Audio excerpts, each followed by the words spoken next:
Hello friends, Java language सीखने की series में आज हम देख रहे हैं लेक्चर 57 जिसमें हम पढ़ेंगे इनर क्लास के बारे में। इनर क्लास को ही हम कई बार नेस्टेड क्लास भी बोलते हैं। तो जावा में इनर क्लास क्या है या नेस्टेड क्लास क्या है, आइए इसको समझते हैं। In Java, just like methods, variables of a class, too can have another class as its member. इसका मतलब ये हुआ कि जैसे हम कोई क्लास बनाते हैं और उसके अंदर हम मेंबर के रूप में हम लोग क्लास को भी बना सकते हैं। अब जैसे मैं आपको एक कोडिंग करके बताता हूँ।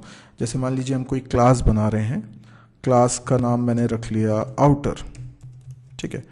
इस क्लास के अंदर मैं एक और क्लास भी बना सकता हूँ। यहाँ जैसे हम मेंबर बनाते हैं, ये क्या है, ये एक मेंबर वेरिएबल है। अच्छा, मैं कोई फंक्शन भी बना सकता हूँ, लेट्स से f1, तो ये क्या हो जाएगा, ये फंक्शन हो जाएगा। तो इसको हम बोलते हैं मेंबर वेरिएबल, इसको हम बोलते हैं मेंबर फंक्शन। ओके, इसी तरीके से मेंबर के रूप में हम एक क्लास भी बना सकते हैं। इसका नाम कुछ रख देता हूँ इनर, तो ये क्लास की बॉडी हो गई। Got it. तो हमें ये समझ में आया कि क्लास के अंदर तीन तरह की चीज़ें हो सकती हैं, या तो वेरिएबल हो सकते हैं, या फंक्शन हो सकते हैं, या फिर क्लास भी हो सकती है। तो ये जब हम क्लास अंदर बनाते हैं तो ये इनर क्लास कहलाती है या नेस्टेड क्लास कहलाती है, और जबकि बाहर वाली क्लास को इसके कंटेक्स्ट में हम, इसके रेफरेंस में हम बोलते हैं outer class. The class written within a class is called the nested class. The class that holds the inner class is called outer class. तो जो क्लास इनर क्लास को कंटेन किए हुए उसको हम आउटर क्लास बोलते हैं। तो जनरल सिंटैक्स उसका क्या हो जाएगा कि एक आउटर क्लास है और एक इनर क्लास है। पर क्लास के अंदर क्लास क्यों बनाई जा रही है? क्लास बनाना मतलब एक नया डेटा टाइप बना देना, एक नई कैटेगरी को डिफाइन कर देना। तो ऑब्वियसली क्लास को मैं अगर यूज़ करना चाहता हूँ तो मुझे इस क्लास का ऑब्जेक्ट बनाना होगा। पर क्योंकि ये क्लास मैंने आउटर क्लास के अंदर बनाई है, हो सकता है कि मैं इसी क्लास के अंदर इस क्लास का ऑब्जेक्ट बनाऊँ। अब ये जो अंदर हमने क्लास बनाई है, ये क्लास भी दो प्रकार की हो सकती है। एक होती है स्टैटिक इनर क्लास, एक होती है नॉन स्टैटिक इनर क्लास। क्या फ़र्क है दोनों में? तो देखिए, अभी मैं इन दोनों को हटा देता हूँ और यहाँ पर मैंने एक क्लास बनाई है इनर क्लास। अगर मैं यहाँ स्टैटिक लगा दूँ तो ये स्टैटिक इनर क्लास हो जाएगी, और इसके अंदर भी वेरिएबल्स हो सकते हैं, फंक्शंस हो सकते हैं। फॉर एग्जांपल मैंने एक फंक्शन इसके अंदर बनाया हुआ है, लेट्स से void fun या f1 कर देता हूँ, और मैं प्रीफिक्स में आई लिख देता हूँ। आई लिखने से क्या होगा कि ये इंडिकेशन हो जाएगा कि ये जो फंक्शन है इनर क्लास वाला फंक्शन है। ओके, और इसकी बॉडी में मैं एक स्टेटमेंट लिख देता हूँ, system dot out dot println, ठीक है। और इसमें प्रिंट करा देता हूँ if1, ठीक है। ये प्रिंट होगा तो मुझे पता चल जाएगा कि ये वाला फंक्शन चला है। अब आप ये देखिए, ये फंक्शन कैसा है। हम कोई भी मेंबर क्लास में बनाते हैं वो या तो स्टैटिक होता है या नॉन स्टैटिक होता है। नॉन स्टैटिक होता है तो उसे हम इंस्टेंस मेंबर भी बोलते हैं, और इंस्टेंस मेंबर को ऑब्जेक्ट के द्वारा ही एक्सेस किया जा सकता है। तो अगर मैं बोल रहा हूँ if1 एक फंक्शन है जो इस क्लास के अंदर है, तो इसके लिए मुझे इस क्लास का ऑब्जेक्ट बनाना ज़रूरी होगा। जब तक मैं इस क्लास का ऑब्जेक्ट नहीं बनाऊंगा तब तक मैं इसको एक्सेस नहीं कर सकता। तो ये जो क्लास मैंने इनर क्लास बनाई है, ये स्टैटिक क्लास भी हो सकती है और नॉन स्टैटिक क्लास भी हो सकती है। हमें दोनों के बीच के फ़र्क को समझना है। तो देखिए, सबसे पहले हम फ़र्क को समझते हैं। पहला फ़र्क क्या है? Static inner class instance can be created outside the outer class with the following syntax. अब ये जो इनर क्लास है, ये इनर क्लास का मैं ऑब्जेक्ट बाहर बनाना चाहता हूँ। अब मान लीजिए कि ये स्टैटिक इनर क्लास है, ठीक है, और अब मैं इस क्लास का ऑब्जेक्ट बाहर कहीं बनाना चाहता हूँ। तो बाहर मतलब एक और क्लास बना लेता हूँ, पब्लिक क्लास एग्जाम्पल, ठीक है। और इसकी कोडिंग में मैं बनाता हूँ main function, public static void main string args, ठीक, और ये फंक्शन की बॉडी, ठीक है। अब मान लीजिए कि मैं आउटर क्लास का ऑब्जेक्ट बनाना चाहता हूं, तब तो बहुत सिंपल है, आउटर, और ये ऑब्जेक्ट बनाया इस तरीके से, ठीक है, ये बन गया ऑब्जेक्ट। लेकिन इसके ऑब्जेक्ट को बनाऊंगा तो मैं आउटर क्लास के मेंबर्स को एक्सेस करूंगा, पर ये जो स्टैटिक क्लासेस होती हैं ये तो ऑब्जेक्ट पे डिपेंड ही नहीं करती। तो मतलब मैंने आउटर क्लास का ऑब्जेक्ट बनाया या नहीं बनाया इससे कोई फर्क नहीं पड़ता। तो मैं आउटर क्लास का ऑब्जेक्ट बनाने की बजाय इनर क्लास का ऑब्जेक्ट बनाना चाहता हूं। अब मेरी बात ध्यान से सुनिएगा, जब भी इनर क्लास का ऑब्जेक्ट बनाना है और वो स्टैटिक इनर क्लास है, तो उसको बनाने का तरीका क्या होगा? उसको बनाने का तरीका होगा ये, मतलब पहले आप लिखिए आउटर क्लास का नाम, उसके बाद लिखिए आप इनर क्लास का नाम। आपने लिखा आउटर, देखिए आउटर, आप जानते हैं किसी भी क्लास नेम के बाद डॉट लगाया जाता है तो इसका मतलब क्या है? इसका मतलब है आप उसके स्टैटिक मेंबर को एक्सेस कर रहे हैं। आप क्लास नेम डॉट लगा के अगर किसी मेंबर को एक्सेस कर रहे हैं तो स्टैटिक मेंबर है, फिर वो वेरिएबल भी हो सकता है, फंक्शन भी हो सकता है और क्लास भी हो सकती है। तो अगर मैंने आउटर के बाद लिखा है इनर, तो ये एक क्लास है। तो आउटर क्लास के अंदर एक स्टैटिक क्लास है इनर, और इसका मैं ऑब्जेक्ट रेफरेंस बनाना चाहता हूं। तो मैंने लेट से नाम रख लेता हूं O1 और फिर मैं लिखता हूं न्यू। लेकिन अब मुझे इनर क्लास का ऑब्जेक्ट बनाना है तो इनर क्लास का नाम लिखना है, लेकिन उसको भी लिखने के लिए पहले लिखना पड़ेगा आउटर डॉट इनर पैरेंथेसिस, ठीक है। यही सिंटेक्स यहां पर बताया गया है। तो no need to create instance of outer class, yes, यही इंपॉर्टेंट डिफरेंस है। यानी अगर अंदर स्टैटिक इनर क्लास है और आप इसको यूज करना चाहते हैं, इसका आप ऑब्जेक्ट बनाना चाहते हैं, तो बाहर वाली क्लास का ऑब्जेक्ट बनाने की जरूरत नहीं है, क्योंकि ये स्टैटिक इनर क्लास है। अब मेरे पास O1 जो बना, इसमें किसका रेफरेंस? इनर क्लास के ऑब्जेक्ट का। यानी ऑब्जेक्ट आउटर क्लास का नहीं बनाया, ऑब्जेक्ट तो इनर क्लास का बनाया, ठीक है। लेकिन इनर क्लास का ऑब्जेक्ट बनाने के लिए मुझे आउटर क्लास का ऑब्जेक्ट बनाने की जरूरत नहीं पड़ी। अब O1 डॉट लगा के मैं इनर क्लास के किसी मेंबर को एक्सेस कर सकता हूं। मैंने लिखा IF1, देखिए। अब मैं इस प्रोग्राम को कंपाइल रन करके बताता हूं। जब मैं इसको कंपाइल रन करूंगा तो आप वो फोल्डर भी देखिए जिसमें ये फाइल मैंने रखी हुई है, आप देख सकते हैं example.java। अब मैं इसको कंपाइल रन करने वाला हूं। सबसे पहले कंपाइल करने के लिए मैं लिखूंगा javac और example.java। आप देखेंगे कि यहां पर कुछ डॉट क्लास फाइल बनेंगी। आपको मालूम है 3 क्लासेस हमारे पास बनी हुई हैं। एक एग्जाम्पल क्लास है तो एग्जाम्पल डॉट क्लास बन गई, एक आउटर क्लास थी तो आउटर डॉट क्लास बन गई, और एक इनर क्लास है तो इनर क्लास भी बन गई। पर देखिए इनर क्लास का नाम क्या है? Outer $inner dot class. तो जो इनर क्लासेस होती हैं उनके लिए जब फाइल बनती है तो आउटर क्लास का नाम होता है, $साइन होता है, फिर इनर क्लास का नाम होता है। तो इस तरीके से बन गई। अब मैं इसको अगर रन करूं तो रन करने के लिए मुझे लिखना होगा जावा एग्जाम्पल। आप देख सकते हैं IF1 प्रिंट हो रहा है, जिसका मतलब है कि हमारा प्रोग्राम सक्सेसफुली रन हुआ है। अच्छा, अगर मैंने यहां पर स्टैटिक नहीं लिखा होता तो ये कैसी क्लास होती? Non static class. Non static class में क्या मैं ऐसे ऑब्जेक्ट नहीं बना सकता? यस, आप नहीं बना सकते। सबूत मैं इसको दोबारा कंपाइल करके बताता हूं। मैंने जैसे इसको कंपाइल किया, देखिए एक एरर आ रही है। क्या एरर मैसेज है? An enclosing instance that contains outer dot inner is required. इसका मतलब आउटर क्लास का ऑब्जेक्ट बनाना कंपलसरी है। तो जो पहला बड़ा फर्क है स्टैटिक इनर क्लास और नॉन स्टैटिक इनर क्लास में, वो ये समझिए कि अगर स्टैटिक इनर क्लास होगी तो आपको बाहर वाली क्लास का ऑब्जेक्ट नहीं बनाना पड़ेगा अगर आप इनर क्लास का ऑब्जेक्ट बनाना चाहते हैं तो, और वो ऐसे बनेगा।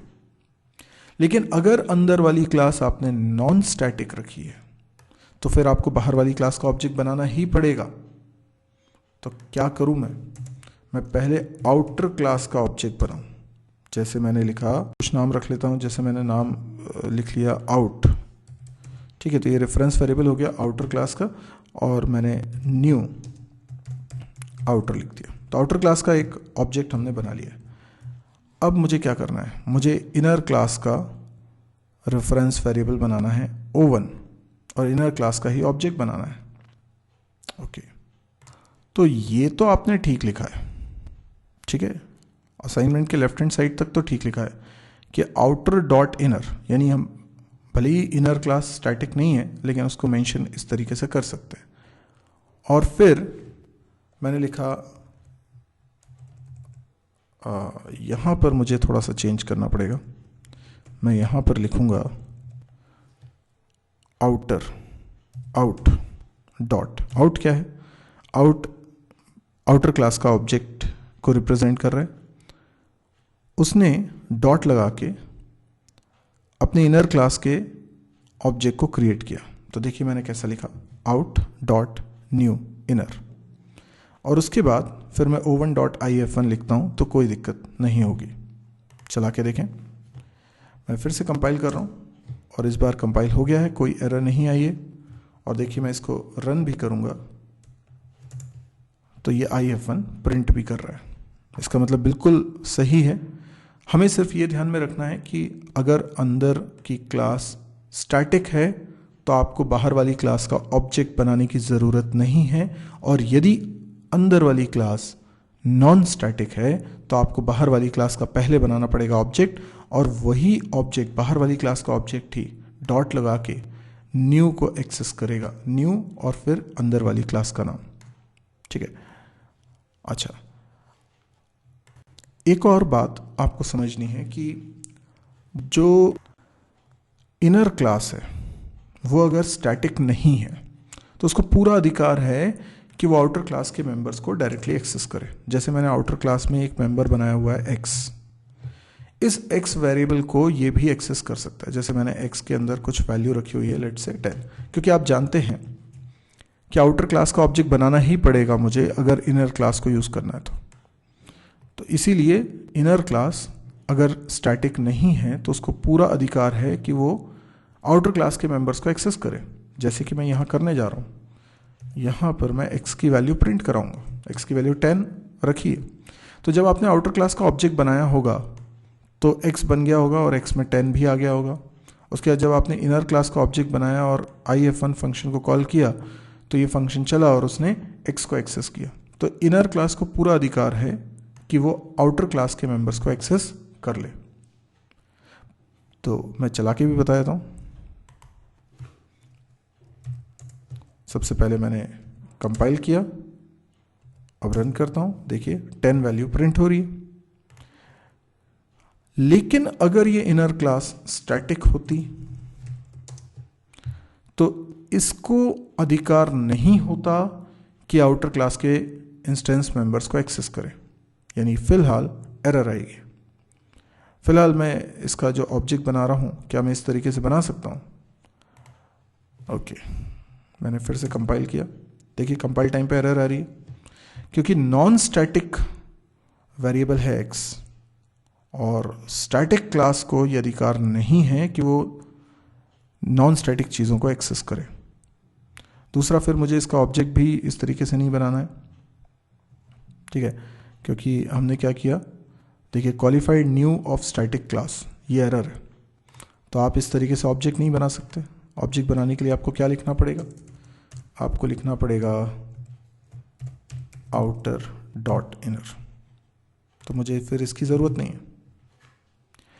तो अगर अंदर वाली क्लास स्टैटिक है तो मुझे उसका ऑब्जेक्ट ऐसे बनाना है, ओके। लेकिन एरर क्या है? ये भी एरर है कि अगर अंदर वाली क्लास स्टैटिक है तो बाहर वाली क्लास के नॉन स्टैटिक मेंबर्स को एक्सेस नहीं कर सकती, इसलिए एरर आएगी। देखिए एरर मैसेज यही है कि x नॉन स्टैटिक वेरिएबल है और अंदर वाली क्लास उसको एक्सेस नहीं कर सकती। अच्छा, क्या अगर आउटर क्लास में ये मेंबर स्टैटिक होता तो चल जाता? ये मैंने कंपाइल किया और ये कंपाइल हो गया और उसके बाद मैं इसको रन भी करता हूँ और बिल्कुल सही चल रहा है।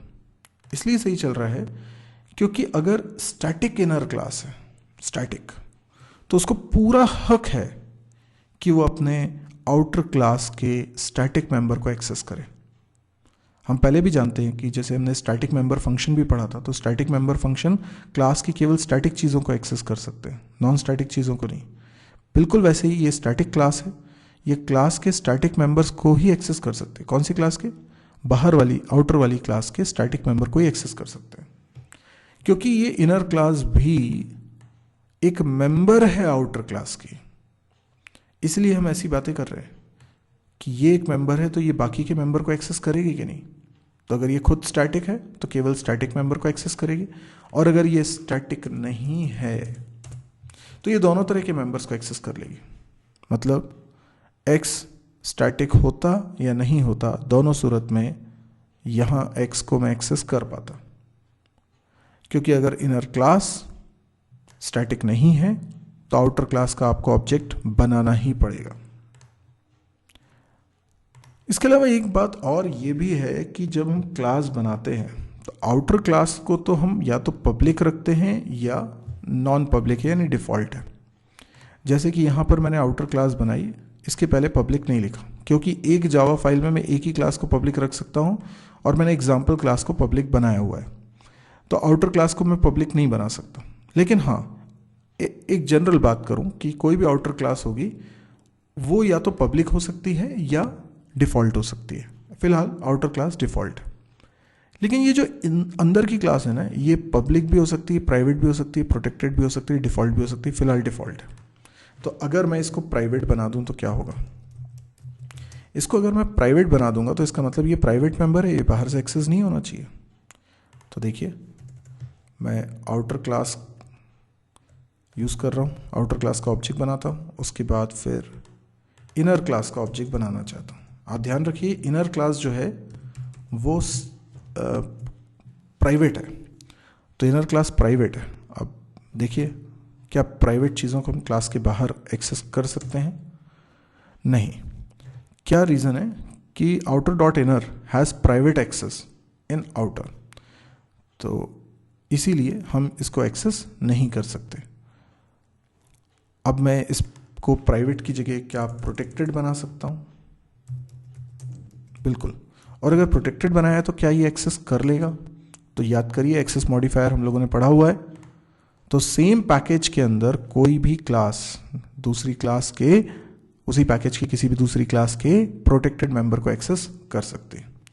तो फिर यहाँ एरर नहीं आनी चाहिए, और नहीं आई एरर, और बिल्कुल सही आउटपुट भी आ रहा है। प्रोटेक्टेड की जगह अगर मैंने पब्लिक किया होता तो बाहर से एक्सेस कर ही सकते हैं, और डिफ़ॉल्ट छोड़ दूँ तो भी बाहर से एक्सेस कर सकते हैं। तो inner class private, protected, public या डिफ़ॉल्ट 4 हो सकती है, जबकि बाहर की क्लास जो है वो केवल या तो पब्लिक होगी या डिफ़ॉल्ट होगी। तो ये था हमारा इनर क्लास का कॉन्सेप्ट। आई होप आपको ये इनर क्लास का बेसिक कॉन्सेप्ट समझ में आया होगा। अब यदि आपको ये पसंद आया तो आप इसे लाइक करिए, इस चैनल को सब्सक्राइब करिए, ताकि इस तरह के और भी वीडियोस जब भी मैं अपलोड करूं तो उसकी जानकारी आपको मिल सके। मेरी एक वेबसाइट है www.mysirji.com, आप इस वेबसाइट को ज़रूर विजिट करें। इसमें C++, जावा, PHP, MySQL, data structure, DBMS, इन सब के वीडियो कोर्सेज रखे हुए हैं, यानी पूरा कोर्स है। आप वीडियो लेक्चर्स के थ्रू पूरा कोर्स पढ़ सकते हैं। प्रोग्रामिंग स्किल को डेवलप करने के लिए एक्सरसाइज भी है यहाँ पर।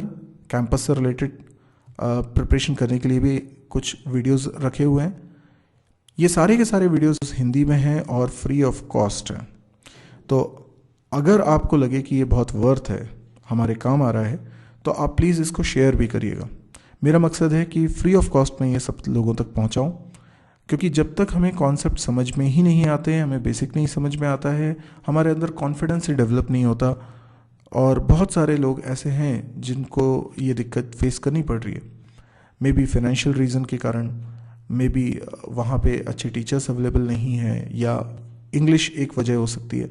तो ये बहुत सारी चीज़ें हैं जिसके कारण मुझे लगता है कि इस तरह के वीडियो सब लोगों तक फ्री में पहुँचने चाहिए। तो मैं तो पहुँचा रहा हूँ, मैं तो कोशिश कर रहा हूँ, पर अगर आप लोग भी इसको शेयर करेंगे तो ये काफ़ी ज़्यादा लोगों तक पहुँच पाएगा। शेयर कैसे करना है? तो आपको सिंपली फेसबुक वॉल पे इस वीडियो का लिंक पोस्ट कर देना है, या फिर आप मेरी वेबसाइट का लिंक भी पेस्ट कर सकते हैं, तो वो भी शेयर करने का एक तरीका हो जाएगा। Thank you.